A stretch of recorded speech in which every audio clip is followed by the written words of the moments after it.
तो सारे दिल्ली का दिल हम दोनों को देखकर जलेगा। दुकान में रखा हुआ बर्नॉल भी काम नहीं आएगा। लकी ने कहा और अपने हाथ में बर्नॉल की क्रीम को दबा दिया। जैसे ही उसने क्रीम को दबाया, उस क्रीम बाहर आ गई। अबे गधे, क्या कर रहा है? वो कोई स्पंज की गेंद है क्या जो उसे दबा रहा है? दुकान के मालिक ने उससे फटकारते हुए कहा और उसके सर पर एक चपत लगा दी। Sorry sir. लकी ने अपना सिर बचाते हुए कहा। वो करोल बाग में स्थित एक छोटी सी मेडिकल स्टोर पर काम करता था।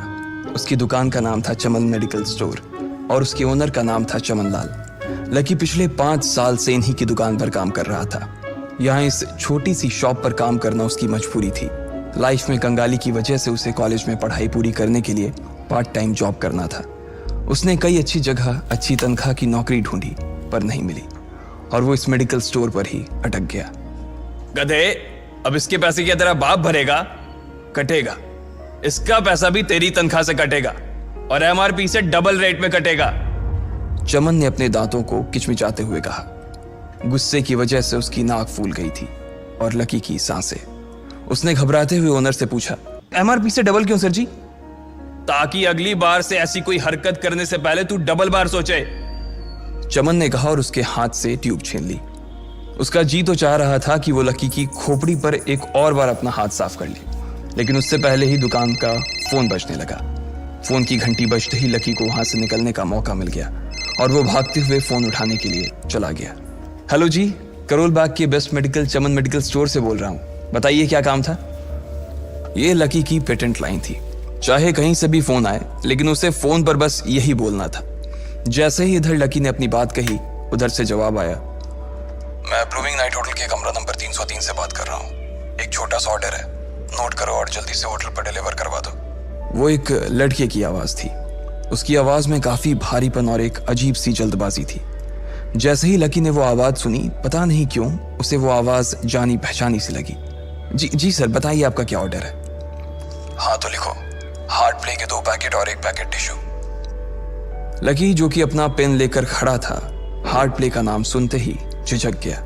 असल में हार्ट प्ले नाम का एक कंडोम आता था और इसलिए उसका नाम सुनते ही लकी शर्मा गया था। इतने साल से भी मेडिकल की स्टोर पर काम करने के बाद उसे इन चीजों का नाम सुनने में शर्म आती थी। हेलो भाई, लिखा कि नहीं लिखा? उस आदमी ने फिर से लकी से पूछा। जी सर, लिख लिया सर, लिख लिया। लकी ने खिसिया कर हंसते हुए कहा। लिख लिया तो फिर लेकर निकल, उस लड़के ने कहा। उसकी आवाज सुनकर ना जाने ऐसा क्यों लग रहा था कि वो बहुत बड़ा आदमी था। जी सर, मैं सर, लेकिन सर बाहर तो बारिश हो रही है, लकी ने कहा। उसने देखा कि बाहर बहुत तेज बारिश हो रही थी। उनकी दुकान के सामने पानी भर गया था और तेज हवाओं की वजह से चमन मेडिकल स्टोर का बोर्ड भी गिर गया था। लकी को लग रहा था कि वो इतनी तेज बारिश में अभी एकदम से तो नहीं निकल पाएगा, तो उसने उस लड़के को समझाते हुए कहा, सर मैं ऑर्डर तो ले आऊंगा पर थोड़ा टाइम लग जाएगा, बारिश थोड़ी थम जाए आप। इससे पहले कि वो कुछ आगे बोल पाता, फोन पर लड़का बोल पड़ा। तुम्हारे मालिक को पता है कि तुम मल्होत्रा जी के लड़के को मना कर रहे हो? हाँ पता है, बारिश हो रही है, इसलिए सारा सामान अच्छे से थैली में पैक करके लाना और लेट नहीं होना चाहिए, समझे? उस लड़के ने कहा और इससे पहले कि लकी आगे कुछ कह पाता, उसने फोन काट दिया। उधर से लकी के दुकान का ओनर उसे घूर कर देखा जा रहा था। लकी के हाथ में पेन और पेपर देखकर ही वो समझ गया था कि उसके पास कोई ऑर्डर आया था। आज वैसे भी इतनी बरसात होने की वजह से सुबह से इक्का दुक्का ग्राहक ही दुकान पर आए थे। ऐसे में उसकी दुकान का मालिक एक भी ऑर्डर को छोड़ना नहीं चाहता था। वो लकी को देख रहा था और लकी बारिश की ओर देख रहा था। बारिश का बहाना नहीं चलेगा, जाना पड़ेगा, चमन लाल ने कहा। मैं बहाना नहीं कर रहा सर, थोड़ी बारिश धीमी हो जाए तो मैं चला जाऊंगा। अभी आप खुद ही देखिए कितनी तेज बारिश है। वो पता नहीं कोई मिस्टर मल्होत्रा का कोई बेटा कुछ ज्यादा ही जल्दी में था, मैं साइकिल से तो पहुंच नहीं पाऊंगा इतनी जल्दी। लकी ने उनकी ओर देखते हुए कहा। क्या कहा? मिस्टर मल्होत्रा जी का बेटा? तू मेरी दुकान बंद करवाएगा क्या? अभी क्या भी निकल उनका ऑर्डर लेके, वो हमारे बहुत पुराने कस्टमर है, चमन ने कहा। पर लकी ने कहा ही था कि चमन बोला। पर कुछ नहीं, तू मेरी मोटरसाइकिल ले जा, उसने गुस्से में कहा। अरे सर जी, 200 के ऑर्डर में मुश्किल से 40 रुपए बचेंगे, इससे 3 गुने का तो पेट्रोल ही लग जाएगा, और अगर गाड़ी रास्ते में बंद हो गई तो अलग से खर्चा, लकी ने समझाते हुए कहा। वो जानता था कि उसका मालिक इन सब बातों पर ध्यान नहीं देने वाला। चमन लाल बोला, कोई बात नहीं, तू जा, चाहे जो हो जाए ग्राहक नाराज नहीं होना चाहिए, और वैसे भी वो मल्होत्रा जी का बेटा है। चमन लाल ने मोटरसाइकिल की चाबी लकी की ओर उछालते हुए कहा। लकी ने चाबी ली। उसे देखकर उसके अंदर मिक्स फीलिंग आ गई। एक तो वो बहुत खुश हुआ कि बड़े दिनों बाद बाइक चलाने को मिलेगी, पर वहीं दूसरी तरफ दुखी इसलिए हुआ कि बाइक मिली भी तो ऐसी तेज बारिश में, अगर खराब हो गई तो इसकी चपत भी उसके सिर पर ही पड़ेगी। वो मुंह लटकाकर रेनकोट और हेलमेट पहनते हुए वहां से निकल गया। बाहर आकर बाइक को देखा तो लकी ने मन में सोचा, चलो ठीक है, जो होगा देखा जाएगा, कम से कम बाइक तो चलाने को मिल रही है। दरअसल लकी इतने साल काम करने के बाद भी अपने लिए एक मोटरसाइकिल नहीं ले पाया था। लकी की तनख्वाह ही इतनी भर थी कि सिर्फ उसके कमरे का किराया, उसकी साइकिल में डालने वाली हवा का खर्च, बिजली पानी का बिल और डिम्पल के साथ महीने में 1-2 बार बाहर खाने का खर्चा ही निकल पाता था। उसे डिम्पल की कही बात अक्सर याद आती थी, लकी अगर अगले 2 महीने में तूने बाइक नहीं खरीदी ना तो मैं तेरे से ब्रेकअप कर लूंगी, देखना। असल में डिम्पल को लकी के साथ बाइक पर घूमने की बड़ी तमन्ना थी। लकी की इस उजाड़ जिंदगी में एक वही तो थी जिसके लिए जिंदा रहने को उसका जी चाहता था। जब भी वो उससे बाइक की बात करती तो लकी डिम्पल की इस बात को हंसकर टाल देता था। वो अपने मन में इस बात को अच्छे से जानता था कि डिम्पल उससे बहुत प्यार करती थी और वो उससे कभी छोड़ कर नहीं जा सकती थी। वो दोनों एक दूसरे में ऐसे घुले मिले थे जैसे बादल बरसात में घुल जाती है। लकी को डिम्पल बहुत पसंद थी और वो उसके लिए दुनिया जहां की खुशियां खरीद कर ला देना चाहता था। वो चाहता था कि एक दिन वो डिम्पल को प्लेन में बैठाए, लेकिन उसके ये सब ख्वाब इस कम तनख्वाह की नौकरी की वजह से कभी पूरे नहीं होने वाले थे। पर आज उसके पास एक मौका था। वो डिम्पल को अपने साथ इस बारिश में राजपथ घुमाना चाहता था। वो उसे दिल्ली दिखाना चाहता था। चमनलाल को देने के लिए उसने पहले से ही बहाना सोच रखा था। बस जल्दी से वो ये डिलीवरी देकर सीधे डिम्पल के पास ही जाने वाला था। उसने होटल ब्लूमिंग नाइट के बाहर मोटर बाइक पार्क की और सीधे होटल के अंदर चला गया। लकी ने रिसेप्शन पर पहुंचकर नमस्ते करते हुए रिसेप्शनिस्ट को बोला, जी मैं चमन मेडिकल स्टोर से आया हूँ, रूम नंबर 303 का ऑर्डर था सर। रिसेप्शन पर खड़ा आदमी उसके हाथ में काली थैली को देखकर समझ गया था कि उसमें क्या था और वो मंद ही मंद मुस्कुराते हुए बोला, 3rd फ्लोर पर है, लिफ्ट से चले जाओ, रेनकोट यहीं उतार देना। जैसा उस आदमी ने कहा लकी ने ठीक वैसा ही किया और लिफ्ट में चढ़ने के कुछ ही देर बाद वो 3रे माले पर पहुंच गया था। वो रूम नंबर 303 के बाहर पहुंचा और उसने डोरबेल बजाई। जैसे ही दरवाजा खुला लकी ने थैली आगे बढ़ाते हुए कहा, नमस्ते, मैं चमन मेडिकल स्टोर से लकी, ये आपका। इससे पहले कि लकी आगे कुछ कह पाता उसकी आंखें फटी की फटी रह गई थी। उसने अपने सामने जो देखा उसके बाद उसे ऐसा लगा कि बंद छत के नीचे भी उसके ऊपर आसमान से आकर एक जोरदार बिजली गिर गई थी। उसके सामने एक लड़की खड़ी थी। वो लड़की और कोई नहीं बल्कि उसकी गर्लफ्रेंड डिम्पल ही थी। उसने एक पर्पल कलर का नाइट गाउन पहन रखा था। उसके काले घने बाल गीले थे और उसने उन्हें अपने कंधे पर फैला रखा था।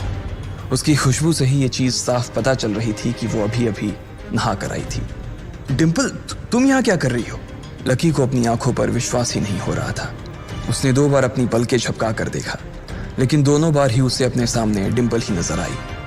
तुम यहाँ क्या मेरा पीछा करते हुए आए हो लकी? डिम्पल ने उल्टा उसी के ऊपर पलटवार करते हुए कहा। लकी को देखकर उसके दिल की धड़कन भी तेज हो गई थी। उसे उम्मीद नहीं थी कि लकी यहाँ आ जाएगा। उसने ना तो सुबह से उसे फोन किया था और ना ही उसके मैसेज का कोई जवाब दिया था।